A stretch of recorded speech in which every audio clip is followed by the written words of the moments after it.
Christy Shriver, and we're here to discuss books that have changed the world and have changed us.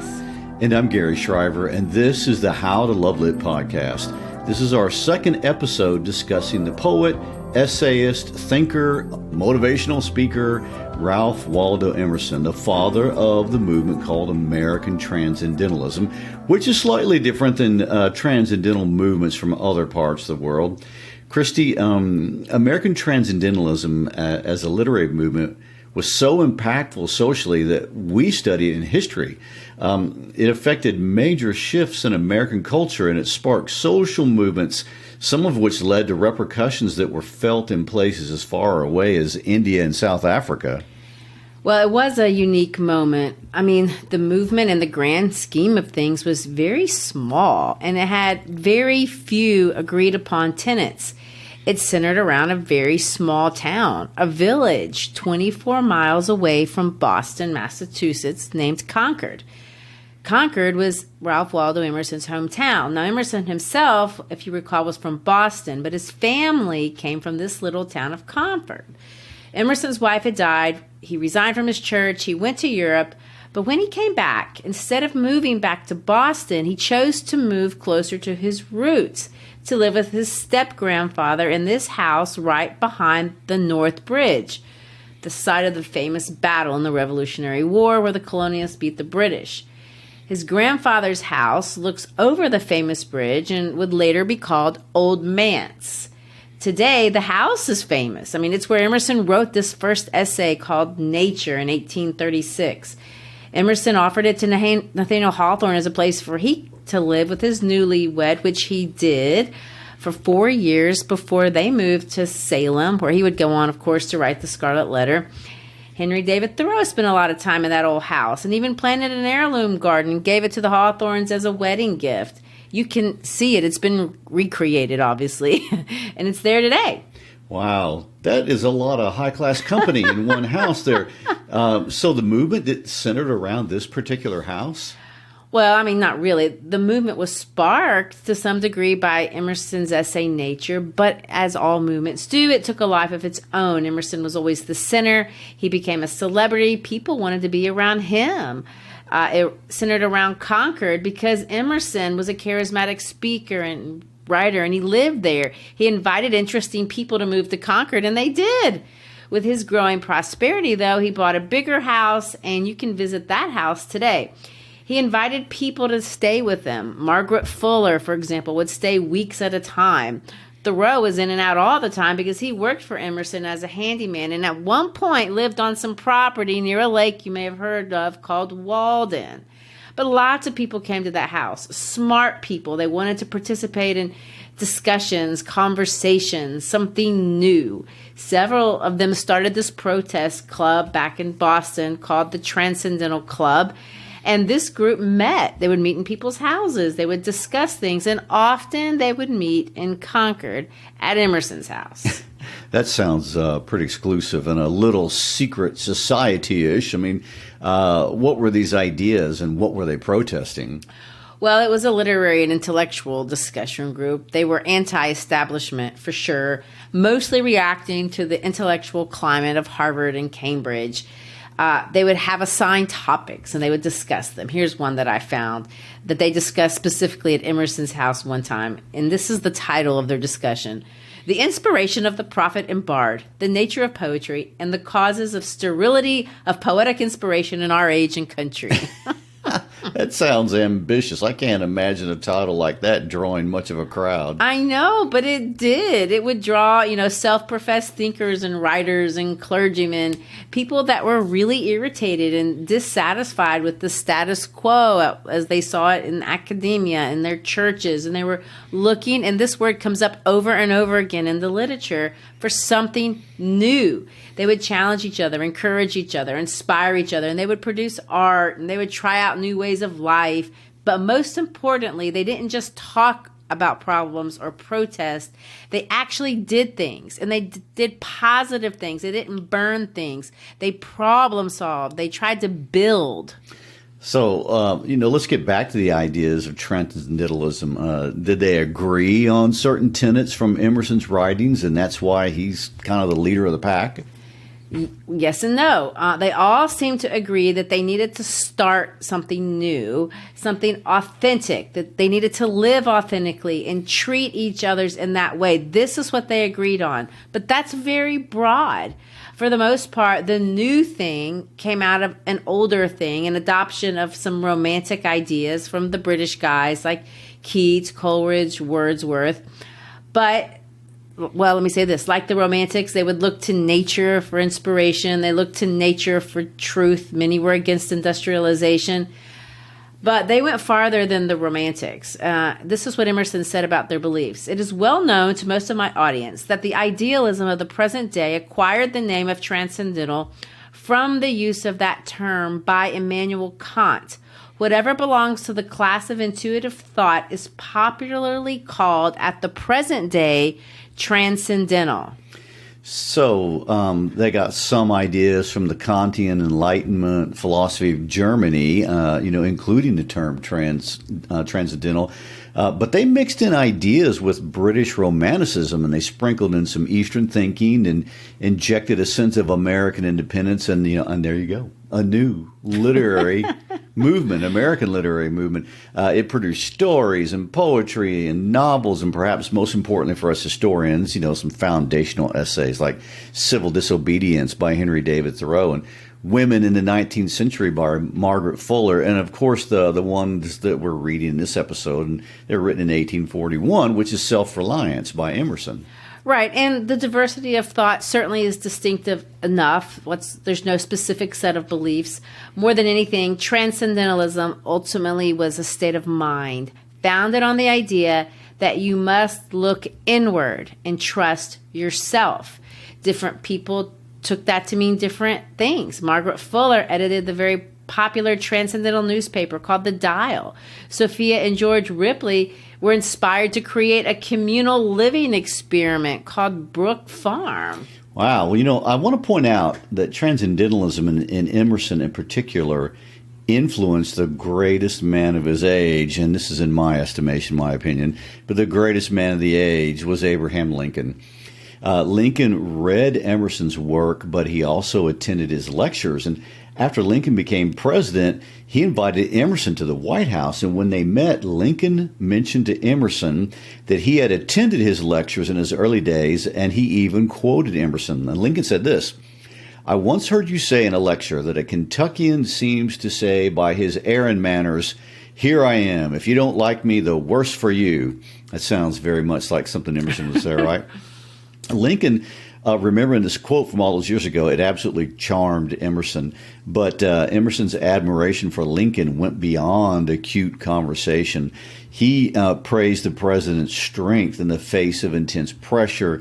And when Lincoln died, he gave a eulogy for him in Concord.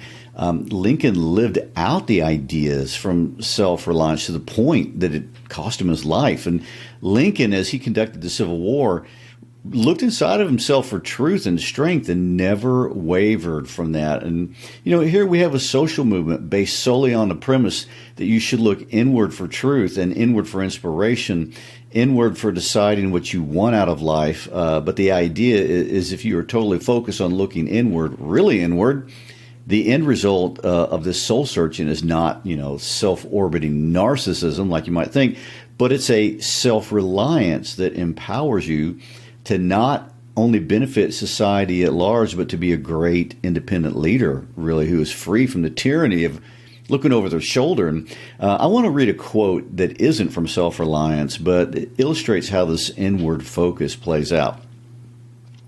"Each man takes care that his neighbor shall not cheat him, but a day comes when he begins to care that he does not cheat his neighbor. Then all goes well. He has changed his market cart into a chariot of the sun." And that seems to be the case. An individual or a group or even a generation that is totally devoted to honesty and integrity and an almost divine-like respect for mankind and the preservation of our planet lives very differently than the one that is trying to outsmart his neighbor, or at least avoid being outsmarted. It's a mindset change. And I want to add the idea, too, that in reading Emerson's words, he has a very deep fixation on authenticity, which is kind of a newer concept for that time period.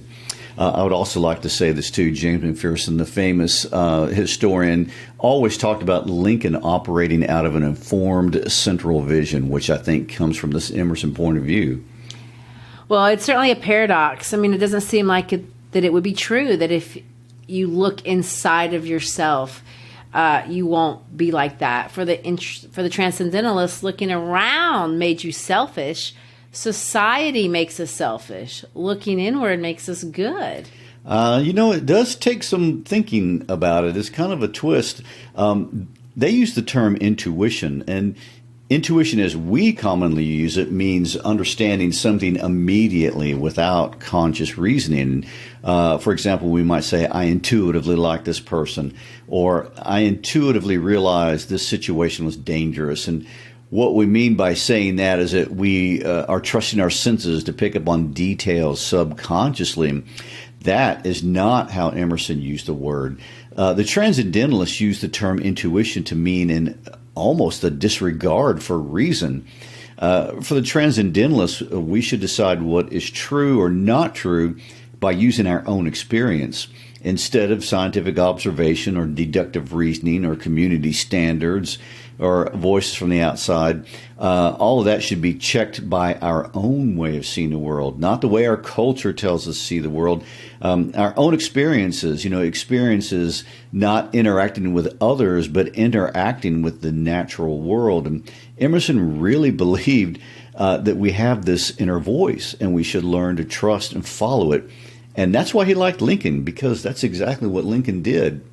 Well, Emerson called it listening to the voice of God. He believed and lectured all over the world that when people did that, there was a good outcome inside of themselves, and this led to the world being better, the production of art, the production of better living conditions, better respect. Well, he certainly put faith in the idea that people have goodness inside of them. And before I quit talking about Lincoln, going on and on, many have said that line from the Gettysburg Address where Lincoln says, government of the people, by the people, for the people. Although it references Jefferson, it also references the ideas and the values of transcendentalism, because the transcendentalists understood the inclusiveness of those words, maybe even more than the founding fathers did back in their generation. Well, looking inside of every man and finding the good there, that's also the primary criticism of Emerson in general, because Emerson really had no answer or refused to really make an answer for the problem of evil. Melville complained about this. Hawthorne complained about this. Henry James said this. He, talking about Emerson, has no great sense of wrong, a strangely limited one indeed for a moralist, no sense of the dark, the foul, the base. Well, and of course, these men knew him personally, so I don't want to argue with them. But, if we look at Emerson in a historical context, it makes sense that he felt comfortable ignoring the presence of evil in the world. Why do you think that? Well, remember, Emerson is reacting to a legacy of Puritanism. And, Puritanism is diminished by the 1830s. There are no more scaffolds or scarlet letters for people out of church. But it left a legacy that emphasized the evil in man. And one of the basic tenets of Christianity practiced in Emerson's world was the idea of total depravity. The idea that mankind is totally depraved with no goodness in him at all. People had been hearing that message all their lives, and it was adopted doctrinally, and in some ways it still is. None of us need to be told that there is evil in the world or even in ourselves. I mean, it surfaces in obvious and tragic ways, and we know this. Emerson was interested in reminding his listeners that there was also goodness in the world, goodness in them, that if they look for it inside of them, they would find it. And that's what he's trying to get people to do. This is also a part of Christian theology, by the way. In fact, the creation story of the Bible begins by stating that creation is good and that man is very good, and it's stated 7 times. However, in church world, sometimes that was overshadowed. Well, it's inspiring to think of myself as being capable of good instead of capable of evil. But Emerson's words are bold. He claims by looking inward, all mean egotism vanishes. I mean, the logic being that when we find value in ourselves, we're free to find value in others. It's egalitarian.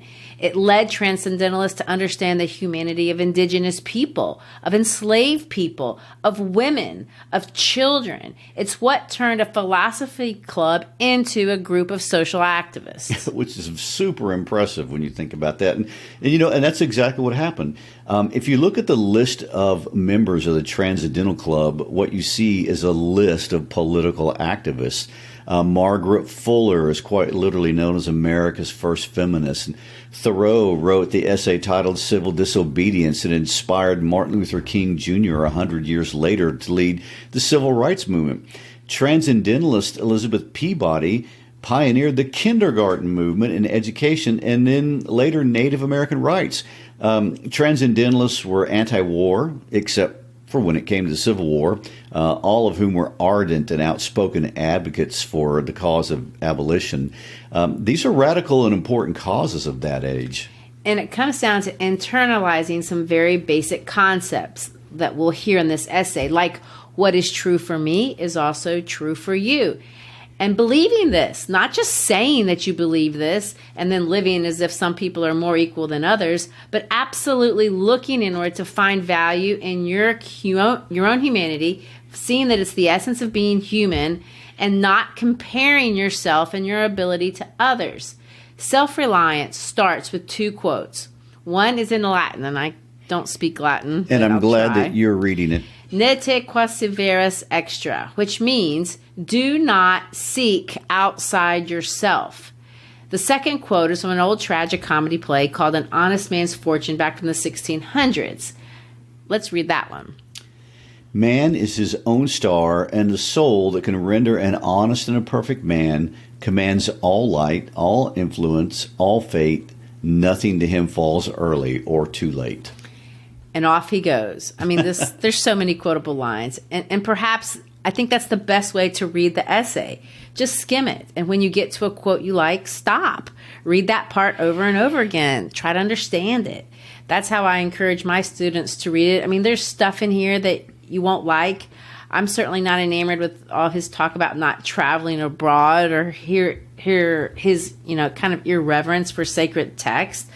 But we don't have to get bogged down in that kind of stuff. We can read for the lines and ideas that strike a chord in us.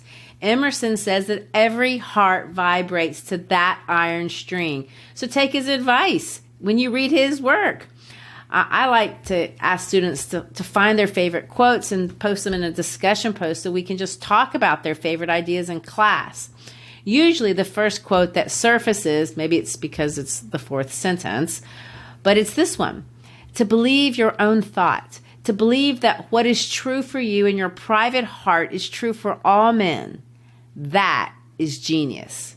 Speak your latent conviction, and it shall be the universal sense. For the inmost in due time becomes the outmost. He goes on to say this, a man should learn to detect and watch that gleam of light which flashes across his mind from within, more than the luster of the firmament of bards and sages. Yet he dismisses without notice his thought because it's his. In every work of genius, we recognize our own rejected thoughts. They come back to us with a certain alienated majesty. Great works of art have no more affecting lesson for us than this. They teach us to abide by our spontaneous impression with good-humored inflexibility than most when the whole cry of voices is on the other side. Else tomorrow, a stranger will say with masterly good sense precisely what we have thought and felt all the time, and we shall be forced to take with shame our own opinion from another. There is a time in every man's education when he arrives at the conviction that envy is ignorance, that imitation is suicide, that he must take himself, for better or worse, as his portion, that though the wide universe is full of good, no kernel of nourishing corn can come to him but through his toil, bestowed on that plot of ground which is given to him to till. Oh, there's a lot going on in that paragraph that you just quoted to us. And so much it speaks to our world of filters and videos and Photoshop and social media in general. Everything can be fake, but so convincing. First of all, his definition of genius, this is it, to believe your own thoughts. As most of us know, the word of the year for 2022 was gaslighting. That's a psychology term that's been around for a long time, but it is now the most popular word in the United States.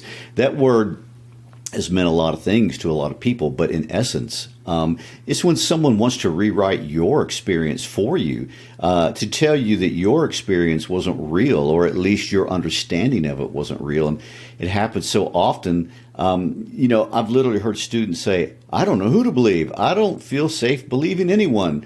And of course, that's true. And words and pictures and videos are all fake, but the images are so aggressive and they're emotional, and everything on a screen makes us feel.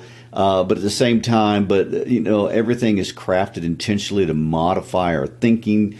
It's dangerous, but we can't stop watching or listening, and it happens all the time. And we live through something, and then someone tells us that the thing we just saw or experienced was not what really happened. They rewrite our memory for us. And something happens in the news and how it's reported, and it's basically a rewriting of the event to be what the reporter or media group wanted that event to be, not what it actually was. And they do this in order to support one ideology or another. And after a while, we're either really confused or we just accept the narrative someone else as our own. And Emerson is speaking to this.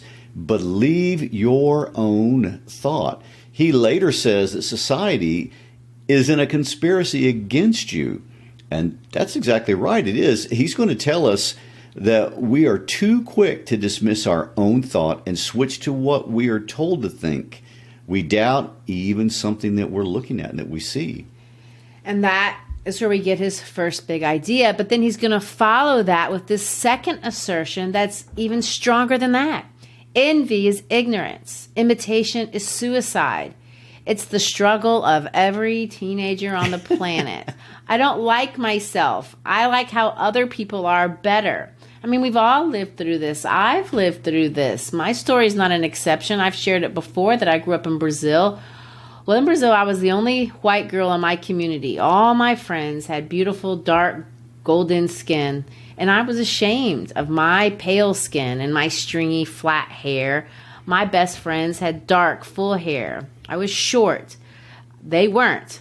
I wasn't as thin as my friends were. There's so much about myself that I found inadequate. I didn't feel like I lived up to the beauty standards of my community. And as such, I was envious of them.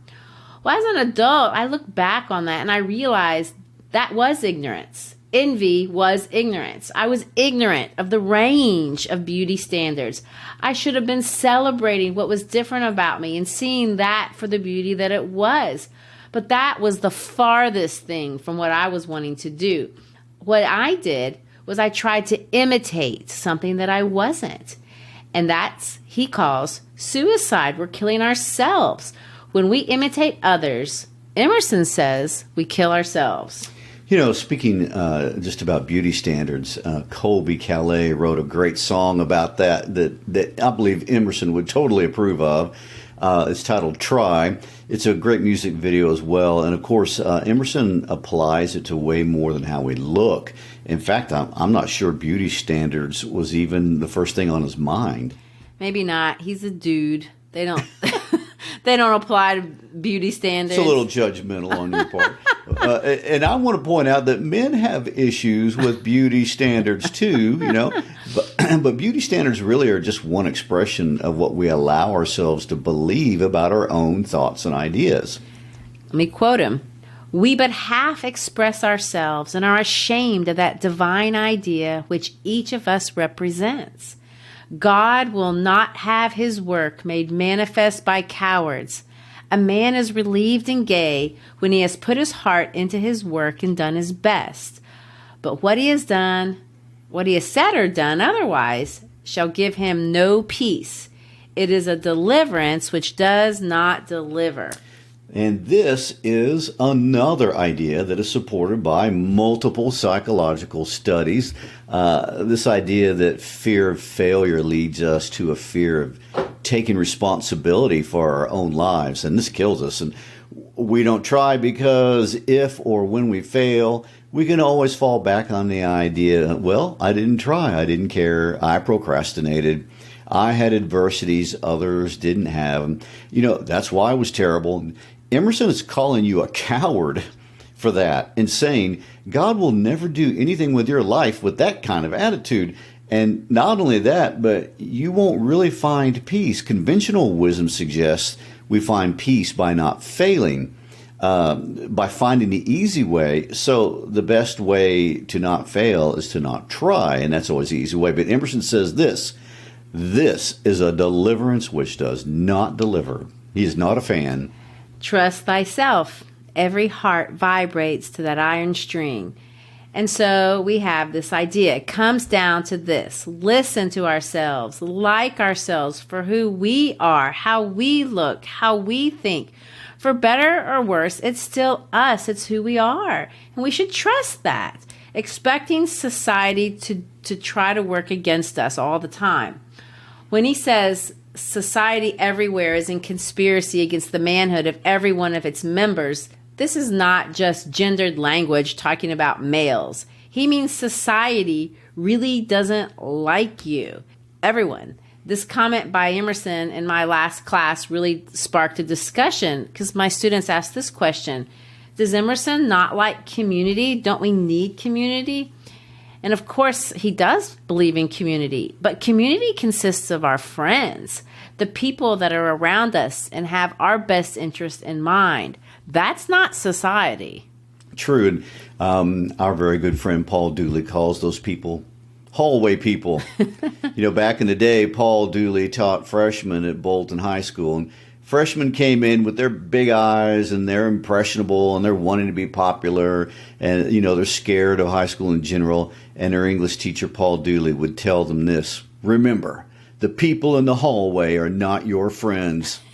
And he was right. Hallway people are the ones that are going to get you in trouble. They're society. They're society.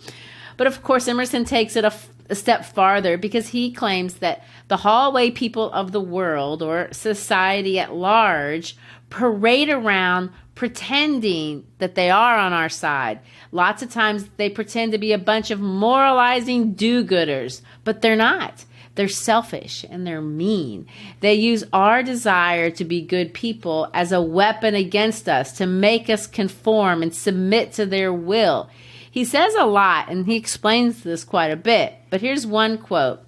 If malice and vanity wear the coat of philanthropy, shall that pass? I really like that metaphor. The coat of philanthropy.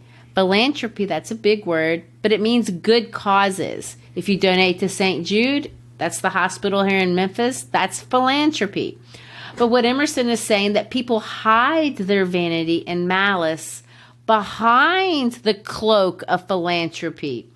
They have malice. They have a bad intent. They're vain. They think about themselves. And he's going to say, don't pay attention to these people or what they say. They are publicly claiming to support causes, good causes, but look at their lives. Look how they treat people in their family, in their community, the people that work with them or for them. He puts it this way. If an angry bigot assumes this bountiful cause of abolition and comes to me with his latest news from Barbados, why should I not say to him, go, love thy infant, love thy wood chopper, be good-natured and modest, have that grace, and never varnish your hard, uncharitable ambition with this incredible tenderness for black folk 1,000 miles off.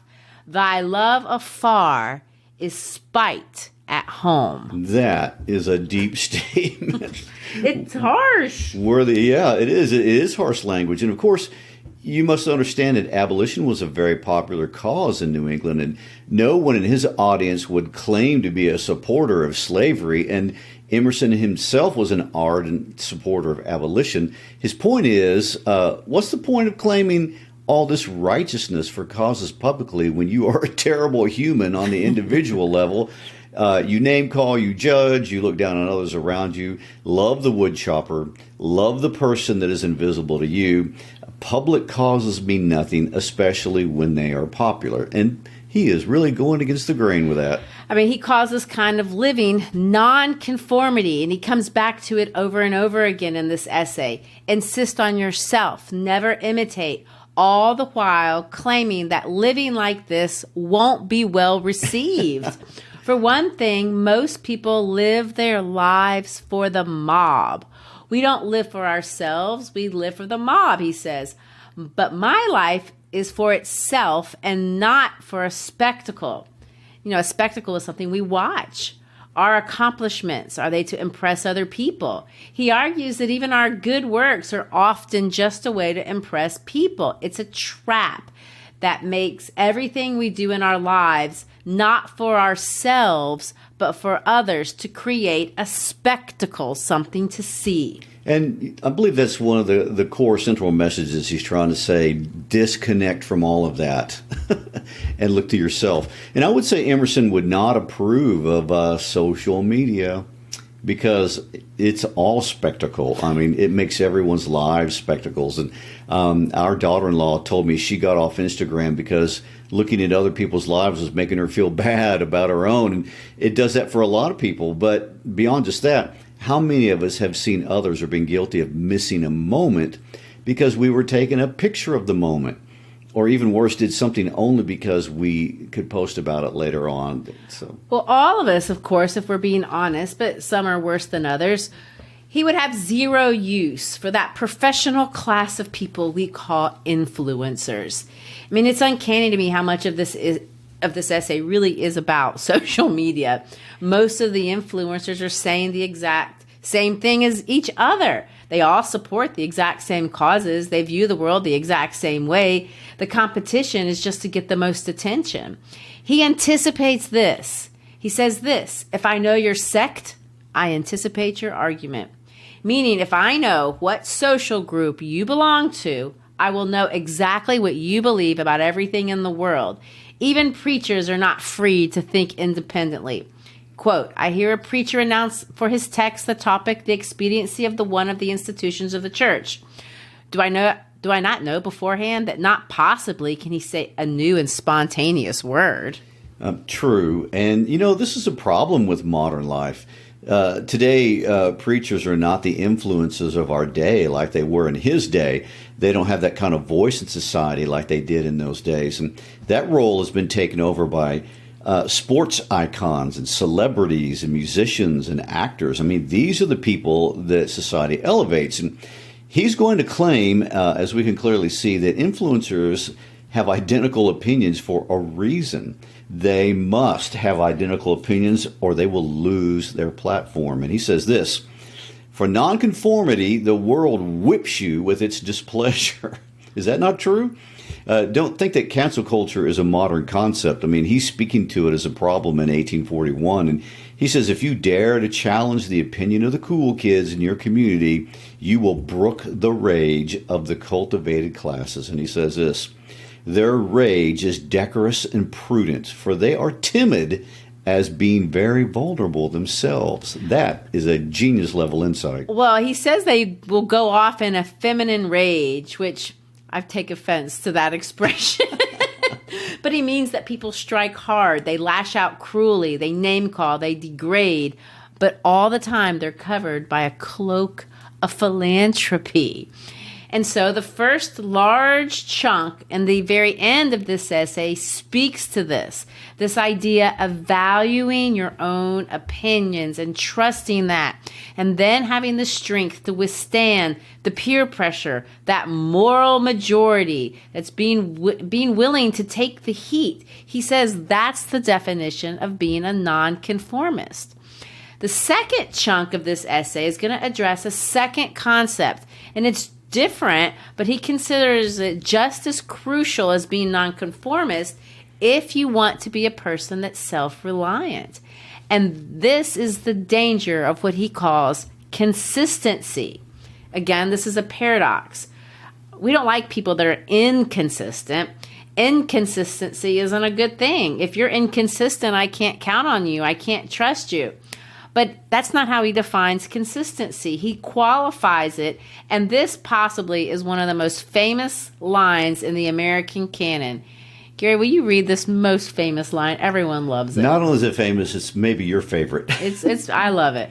He says this: "A foolish consistency is the hobgoblin of little minds, adored by little statesmen and philosophers and divines. With consistency, a great soul has simply nothing to do. He may as well concern himself with his shadow on the wall. Speak what you think now in hard words, and tomorrow speak what tomorrow thinks in hard words again, though it contradict everything you said today. Ah, so you shall be misunderstood? Is it so bad, then, to be misunderstood? Pythagoras was misunderstood, and Socrates, and Jesus, and Luther, and Copernicus, and Galileo, and Newton, and every pure and wise spirit that ever took flesh. To be great is to be misunderstood." So there you have it. To be great is to be misunderstood. I'm not going to claim to be great for sure, but I will absolutely attest to the fact, and I've lived on this earth long enough to know that there are times that you are going to have to walk things back, change courses, make decisions that aren't popular, that people won't understand. And when you do that, you will be misunderstood, and you have to be willing to go that route, and it is not fun. And if I can go back to my historical crush for a second, Abraham Lincoln did this exactly. Okay, and to stay on the course in a bad decision because you made it has an economic term. That's called sunken cost error. I'm going to wear this terrible looking outfit because I already paid for it, or I'm going to eat terrible food because I ordered it. I'm going to stick with a bad decision because I'm afraid to walk it back. And that's what he calls a foolish consistency. I'm going to stick to a certain belief because I made such a big fuss about it, even though I don't even really believe it anymore. I think I know what a hobgoblin is. Isn't it like a gnome and a ghost and a bad spirit? Yes. I mean, hobgoblins, they show up in comic books. The most famous hobgoblin is from the Marvel Universe. Ned Leeds, Peter Parker's co-worker in Spider-Man.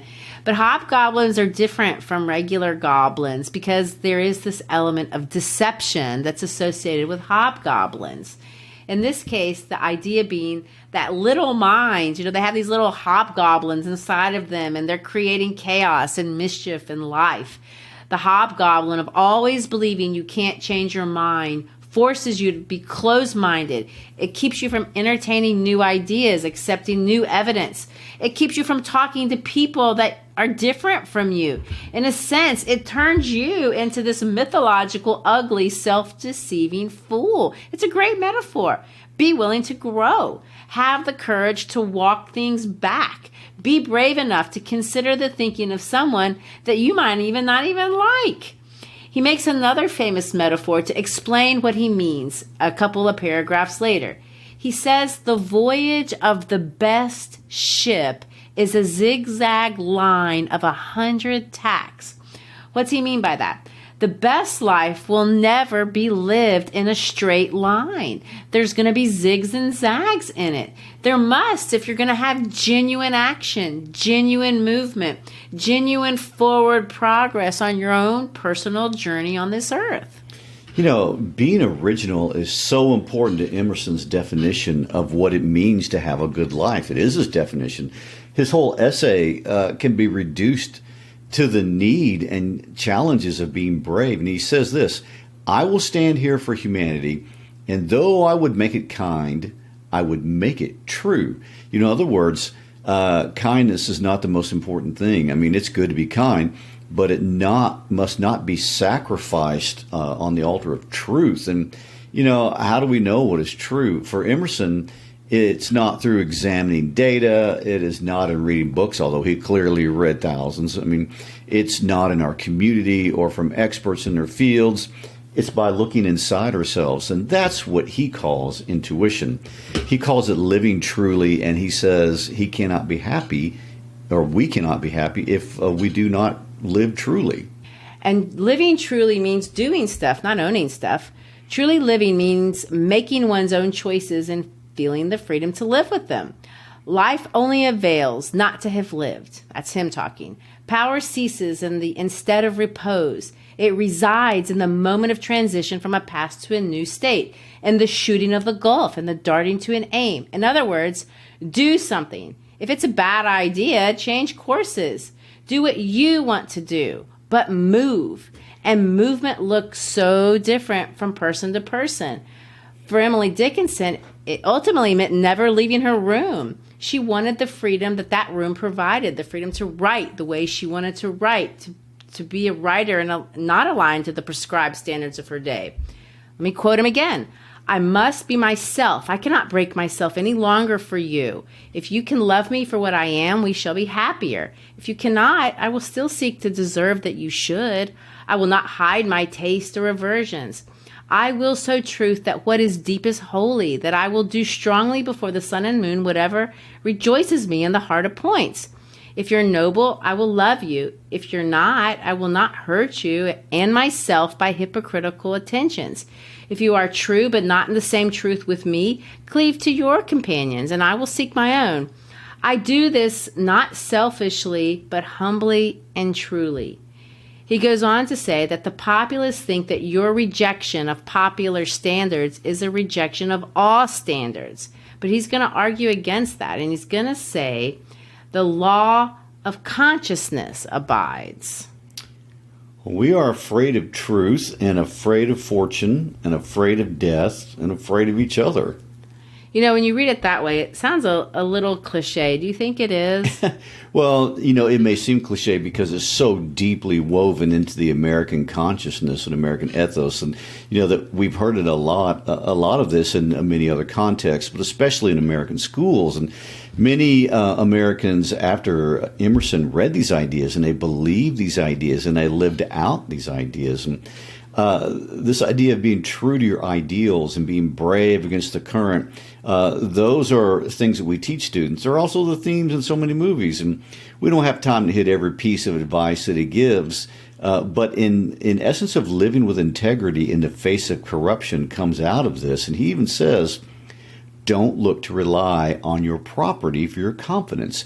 And that includes reliance on government. And it's what we've always admired in leaders like Teddy Roosevelt and Clara Barton or Sojourner Truth. And he takes it to its farthest point by insisting that as life gets easier, we are tempted to settle for the easy way. And let me quote him.